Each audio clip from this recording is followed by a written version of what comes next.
Hello student, good morning. कैसे हो आप सब? आप सबको जन्माष्टमी की बहुत बहुत शुभकामनाएं। चलिए स्टार्ट करते हैं unit number 4, work, energy and power. Work होता क्या है? वर्क काम काम तो हम सब कर रहे हैं, इसके बारे में आप पहले भी पढ़ चुके हो। जैसे आपके पापा ऑफिस में काम करते हैं, मम्मी घर पे काम करती है, आप भी काम करते हो, टीचर्स भी काम कर रहे हैं, आपको पढ़ाने का काम। बट अकॉर्डिंग टू फिजिक्स, या ये कहें कि अकॉर्डिंग टू साइंस, वर्क किसे कहेंगे? किसी भी बॉडी पे, जैसे ये पेन की कैप है, इस पेन की कैप पे ये एक बॉडी है, इस पे मैंने फोर्स अप्लाई किया और ये अपनी जगह से डिस्प्लेस हो गई। That is called work done when force applied on a body, then it displaces from its initial position. तो work done by the constant force is the dot product of force and displacement. Dot product, देखिए vector के अंदर दो तरह के products आते हैं, एक वेक्टर प्रोडक्ट और एक डॉट प्रोडक्ट। तो dot product is called scalar product भी कहते हैं इसको। तो W इज इक्वल टू, अगर मैग्नीट्यूड की फॉर्म में लिखे तो F S cos theta. Dot product को हटाने के लिए लगाते हैं कोस थीटा। अच्छा, यहाँ पे ये थीटा कौन सा एंगल है? ये थीटा जो एंगल है ये फोर्स और डिस्प्लेसमेंट के बीच का एंगल है। फोर्स और डिस्प्लेसमेंट के बीच का एंगल है। जैसे मान लीजिए कोई भी बॉडी है, ऊपर से नीचे गिराई, ठीक है, तो इसमें ग्रेविटेशनल फोर्स भी नीचे की तरफ लग रहा है और डिस्प्लेसमेंट भी नीचे की तरफ हो रहा है, ठीक है। दोनों में एंगल कितना हो गया? 0। तो दोनों के अंदर थीटा की value 0, cos 0 is equal to 1। तो F S W is equal to force into displacement. और यदि क्या हो कि हम किसी भी बॉडी को ऊपर की तरफ उठा रहे हैं, ठीक है, और डिस्प्लेसमेंट भी ऊपर की तरफ ही है, यानी कि तो उस सिचुएशन के अंदर भी वर्क क्या हो गया आपका? एफ एस के इक्वल। और जैसे ये आपके पास कोई भी एक व्हील है, ठीक है, रोलर है, लॉन रोलर, आपने इस पे फोर्स अप्लाई किया, ठीक है, इसको आप इस डायरेक्शन में फोर्स अप्लाई कर रहे हो, तो फोर्स की डायरेक्शन कौन सी होगी? ये डिस्प्लेसमेंट, ये आगे की तरफ चल रहा है तो डिस्प्लेसमेंट हो गया एस। दोनों के बीच का ये जो एंगल है ये होगा थीटा, ठीक है। अच्छा, अब nature of the work, work के नेचर, वर्क जो है, पहले हम इसकी यूनिट पढ़ते हैं। SI unit of work. Work की SI यूनिट क्या होगी? W is equal to F S if theta is equal to 0। उस सिचुएशन में फोर्स की यूनिट क्या होती है? न्यूटन। और डिस्टेंस की क्या होती है? न्यूटन मीटर या जूल। वर्क की यूनिट क्या होती है? जूल। क्या आ गया आपके पास? 1 जूल किसके इक्वल होगा? व्हेन 1 न्यूटन फोर्स अप्लाइड हो और बॉडी 1 मीटर डिस्प्लेस हो। तो उस सिचुएशन के अंदर क्या होगा आपका? 1 joule is equal to 1 newton metre के। Dimension formula, dimension formula, work का डायमेंशन फॉर्मूला क्या होगा? देखिए, W is equal to F S force into displacement. अच्छा जी, अब फोर्स का डायमेंशन फॉर्मूला क्या होता है? M L T - 2। और डिस्प्लेसमेंट का डायमेंशन फॉर्मूला हो गया L। तो वर्क का डायमेंशन फॉर्मूला क्या हो गया? M L 2 T - 2। क्या हो गया आपके पास? ये वर्क का डायमेंशन फॉर्मूला। अब चलते हैं टाइप्स ऑफ वर्क, या ये कहें कि नेचर ऑफ वर्क। ये तो हो गया आपका, एक और रह गया CGS सिस्टम के अंदर। SI सिस्टम में तो हमने ये पढ़ा। CGS सिस्टम में क्या होगा? इन CGS यूनिट, CGS यूनिट क्या होगी इसकी? देखिए, फोर्स की यूनिट क्या होगी CGS सिस्टम के अंदर? डाइन। और डिस्टेंस की सेंटीमीटर, तो डाइन सेंटीमीटर। या SI सिस्टम के अंदर 1 आर्क ERG जूल किस में डिस्प्लेस हो गया या किस में रिप्लेस हो गया, आर्क के अंदर। तो 1 जूल में कितने आर्क होंगे, 1 जूल इज इक्वल टू होता है 10⁻⁷ आर्क। कैसे आया, हम इसको एक्सप्लेन कैसे कर सकते हैं। फोर्स यूनिट क्या होती है आपकी, डाइन फोर्स किसके इक्वल होता है, MA न्यूटन्स सेकेंड लॉ के अकॉर्डिंग। मास को कन्वर्ट करो किलोग्राम, और फिर उसमें क्या आता है आपका A एक्सेलरेशन LT-2 LT-2। हम उन सबको एक्सप्लेन करेंगे सेंटीमीटर। तो ये आपके पास आ जाएगा 10⁻⁷ आर्क। डायमेंशन फॉर्मूले वाले चैप्टर के अंदर हम ये सब पढ़ चुके हैं।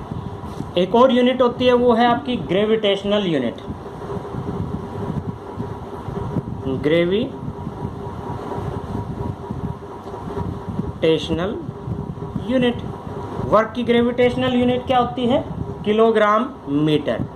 किलोग्राम मीटर या kilogram force, 1 kilogram force into 1 metre, 1 kilogram force into 1 metre.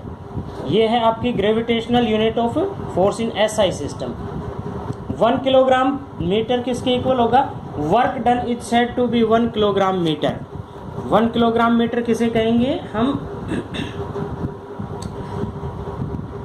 1 kilogram किसे होगा, if A force of 1 kilogram force moves a body through the distance of 1 metre.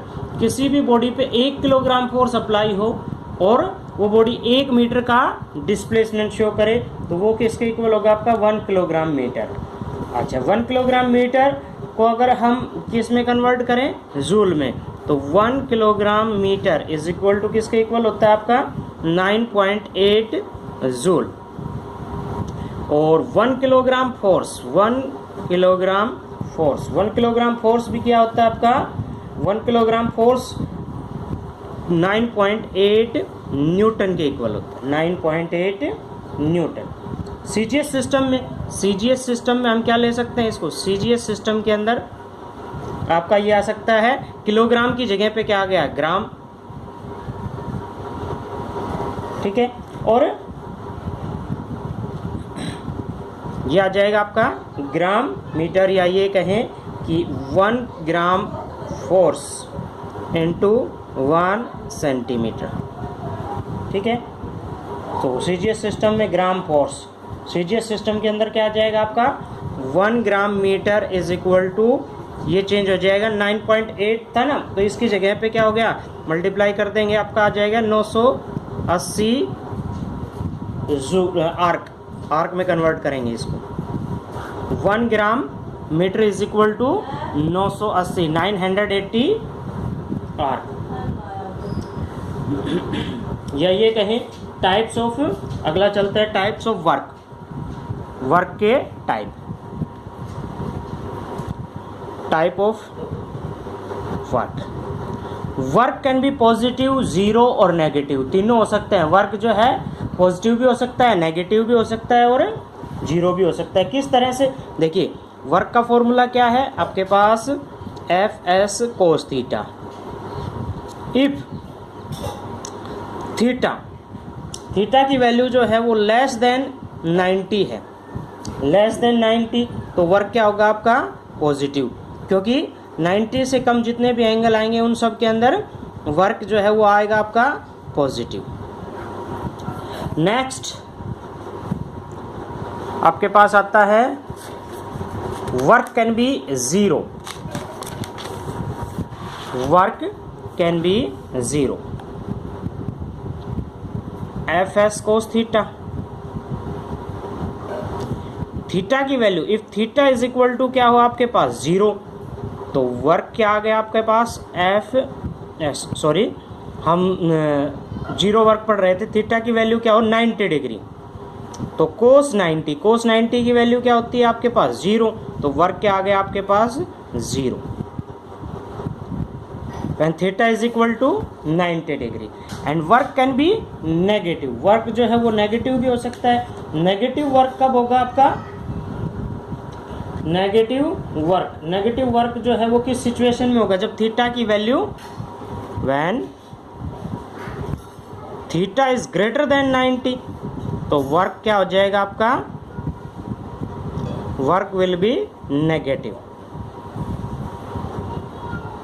Work will be negative उस situation के अंदर। जैसे मान लीजिए theta की value क्या हो आपकी 180, तो कोस 180 की वैल्यू क्या होती है -1, तो W is equal to F S cos 180।